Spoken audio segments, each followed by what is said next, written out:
we have to dial in and nail down our draft strategies this year because we are now drafting fantasy leagues all over the place, and you are too. So let's look at wide receivers and the difference between a wide receiver 1, a wide receiver 2, and a wide receiver 3. This is going to tell you where you should actually be drafting wide receivers instead of just willy-nilly drafting a receiver where you feel like it. This is going to help you determine, hey, I should wait on a receiver until this point. It's going to be an important strategy tip. First, most of you guys, statistically speaking, are not subscribed.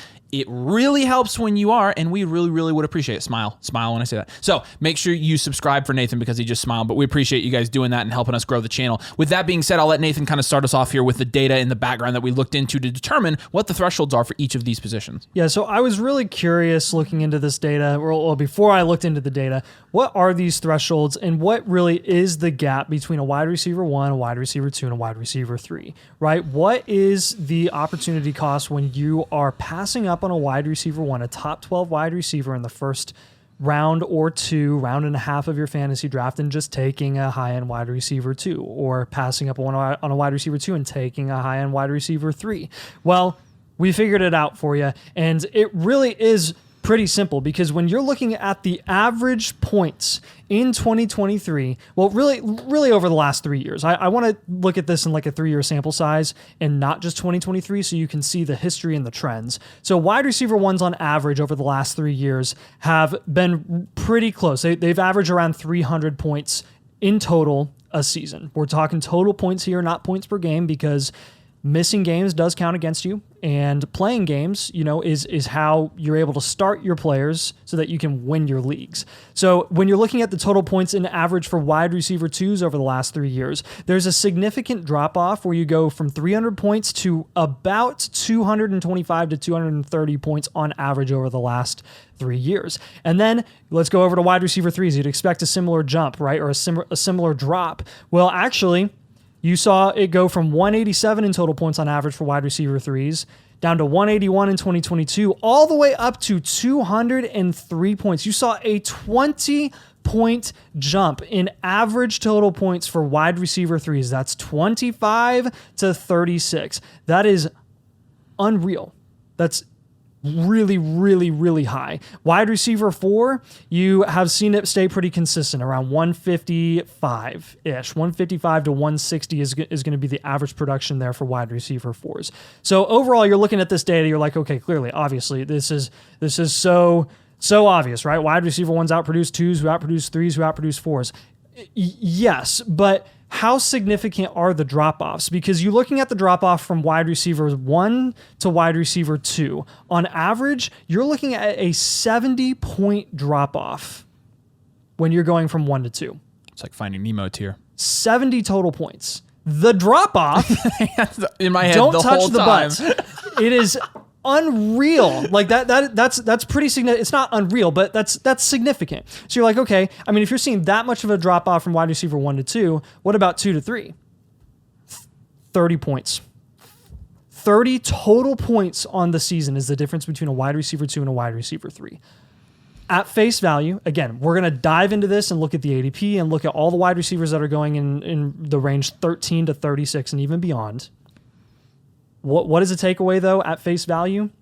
It's that there really isn't that much of a difference between a high-end wide receiver 2 and a low-end wide receiver 3 at initial ADP. Bingo. Heading into 2024. I'm going to have you take it away. And so when you're looking at this year specifically, and we talked about this a lot, like the wide receiver 2 plateau is what we've called it, right? Because we've realized from a value standpoint, and when you even track, the metrics of scoring year over year, and you see it's kind of like really, really sloped, and then it kind of flattens out. It's very exponential. Mm-hmm. And so with that being said, let's look at the guys this year that are going in these ranges. Number one, right outside of the wide receiver 2 ranges, but even the fringe guys here, Debo, Nico, Waddle, Olave, Kupp, and Devontae, okay? These are all guys that have questions about them. So like with Debo, it's going to be, is IU going to be there? Can Debo stay healthy? How is he going to be used? With Nico, it's how is he going to be affected by Stephon Diggs / is Nico the wide receiver 1 there? A lot of you scream yes. I scream, I don't know.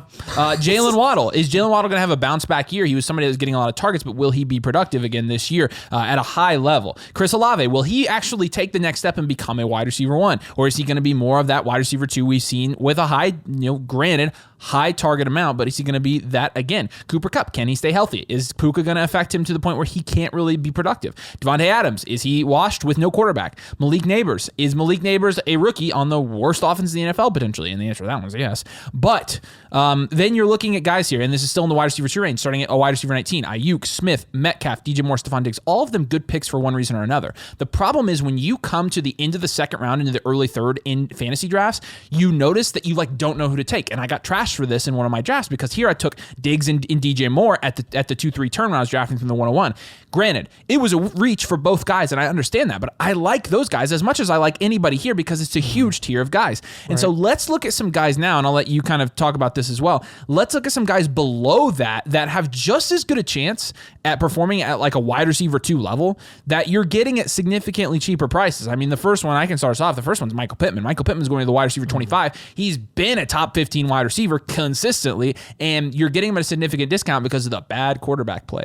And we say this all the time. We're Colts fans. When's the last time we had a good quarterback? It was luck. The dude's never played with a good quarterback.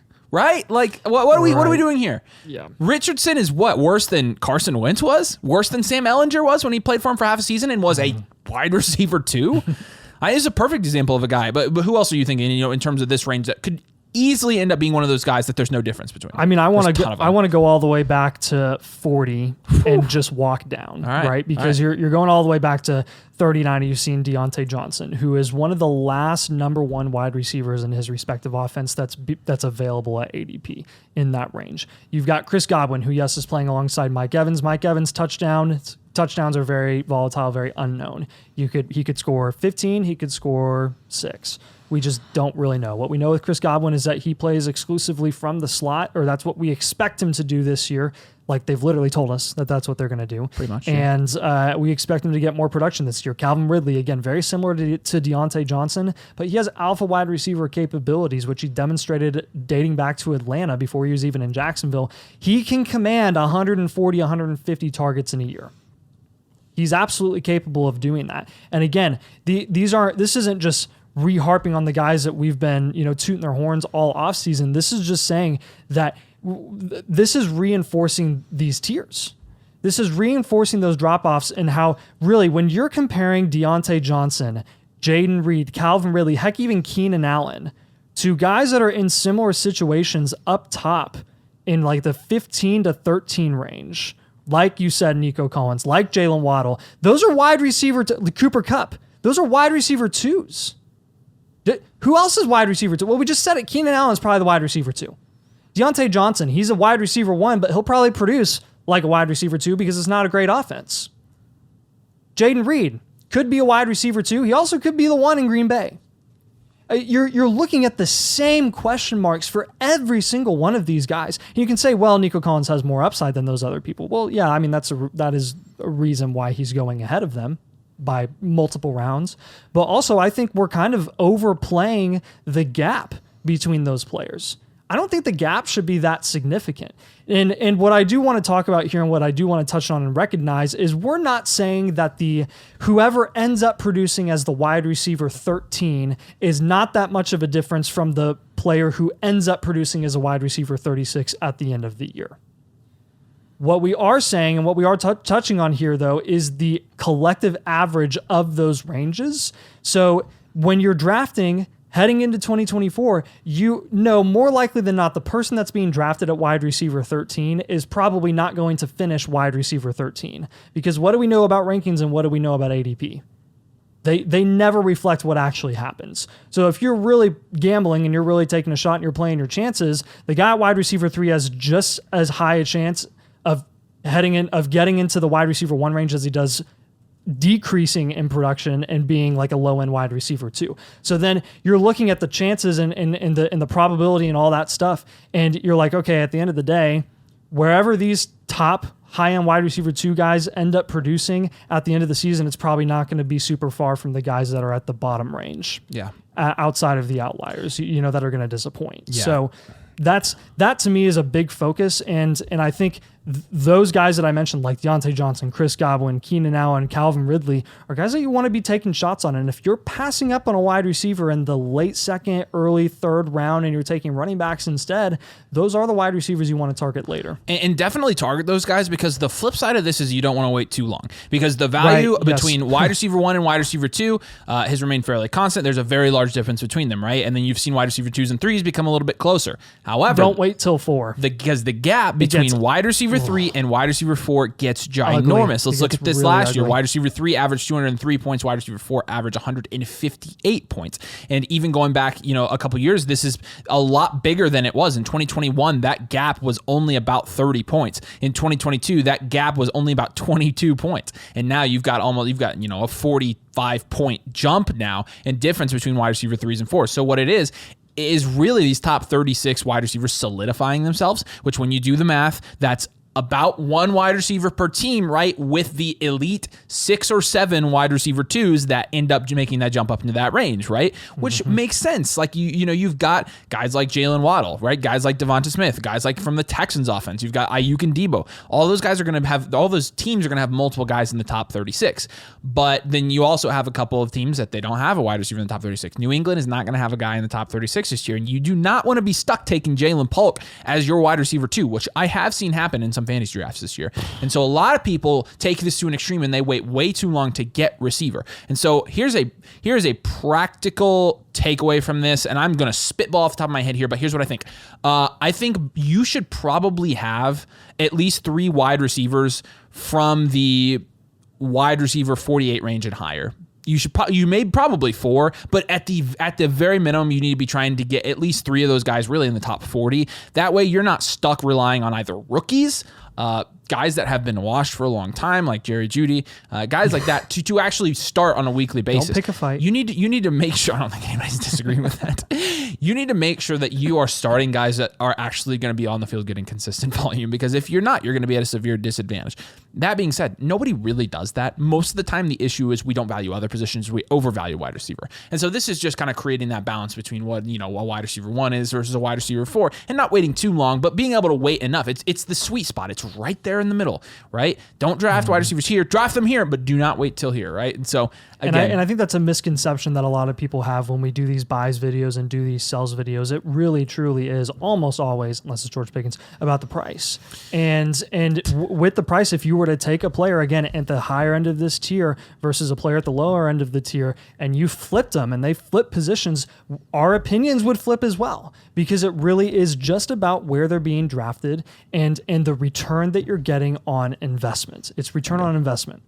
That's what it is, and that's what you should be treating it like. Because at the end of the day, Avery said this before, we aren't dictated by numbers, but we are numbers driven, and we do have a lot of conclusions and a lot of takeaways from numbers, because at the end of the day, that's how we've won fantasy football championships. It's not a secret that wide receivers as a whole, collectively in general in the NFL, are getting better and better across the board.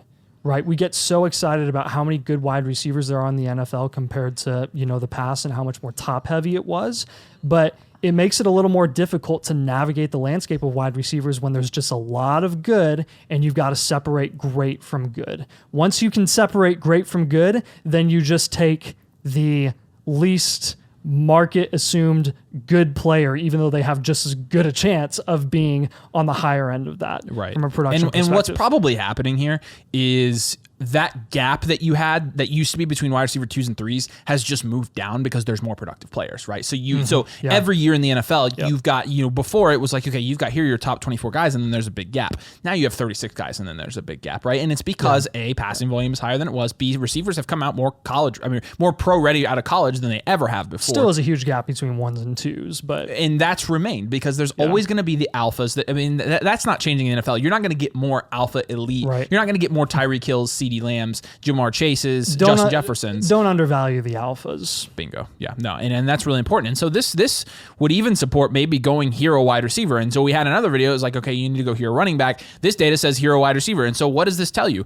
And this is, you can easily put both of these things into practice this year. Why? Because you can get hero running backs in the second round. So you can go hero wide receiver in the first round, and you can get your guy there. And then you can go into the second round, still get somebody who qualifies for hero running back in JT, in Kyren Williams, in Saquon Barkley. You can get J. Jeff and Kyren Williams. So then you have not only a wide receiver one that is going to give you a significant advantage over the next tier of that position, you've got a running back one, which again, the data shows that having a high-end running back is going to give you significant advantage in your fantasy leagues. And so, that's been our favorite strategy this year. Wide receiver, running back, right? It works really well. It fits with what the market's doing, and the data supports it as a viable fantasy strategy. So again, all this is speculation. It's again data. So we're looking at it and we're saying, okay, these are what the trends are doing, and you can draft however you want. But I think this is showing us again how the wide receiver market is moving, and it's moving towards a direction where alpha wide receivers still reign supreme, but more and more wide receivers are hitting that intermediate range where you've got the wide receiver 2, wide receiver 3. So